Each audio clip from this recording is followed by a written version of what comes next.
गरीब। पुराने साधारण कपड़े पहने एक महिला ने एक फैंसी रेस्टोरेंट में प्रवेश किया। सभी ग्राहक जो पहले से वहां बैठे थे उसे तिरस्कार भरी दृष्टि से देखते हैं। वह महिला फटी पुरानी ड्रेस पहने हुए थी और देखने में गरीब लग रही थी।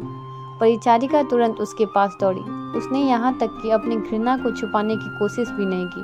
वो बोली, मैडम, आप शायद गलत जगह चली आई हैं।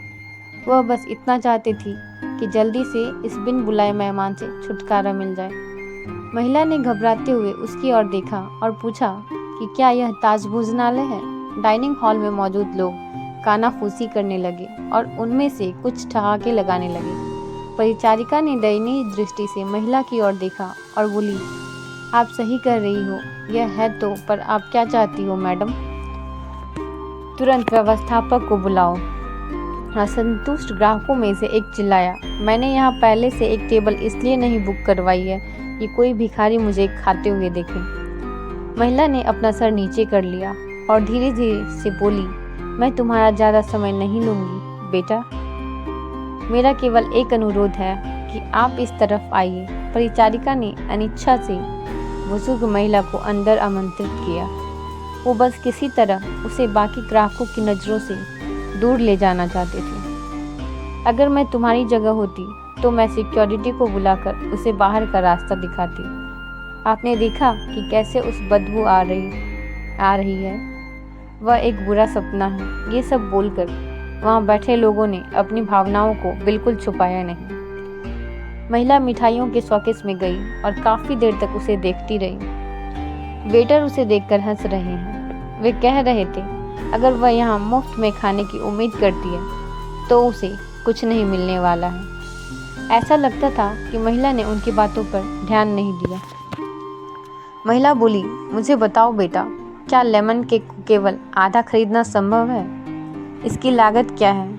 मेरे पास 10-10 की 17 नोट हैं। उसने हाथ में कुछ मुड़े तुड़े पुराने नोट दिखाते हुए पूछा। वेटर्स ने बमुश्किल हंसी रोकी। मैडम, मुझे नहीं लगता कि आपके पास इस केक के एक टुकड़े के लिए भी पर्याप्त पैसा है। यह केवल केक नहीं है, बल्कि हमारे महाराज शेफ द्वारा किया गया कला का काम है। इसके अलावा हम इसे आधे में नहीं बेचते हैं। गरीब महिला शर्मसार हो गई। उसे ऐसा लगा कि उसके अंदर कुछ टूट गया हो।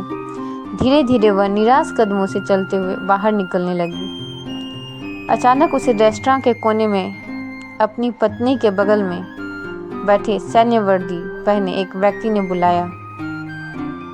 मैडम, कृपया यहाँ आओ। आप बहुत निराश लग रही हैं। कुछ हुआ है? उसने चेहरे पर मुस्कान के साथ पूछा। मेरी बेटी, वह बहुत बीमार थी।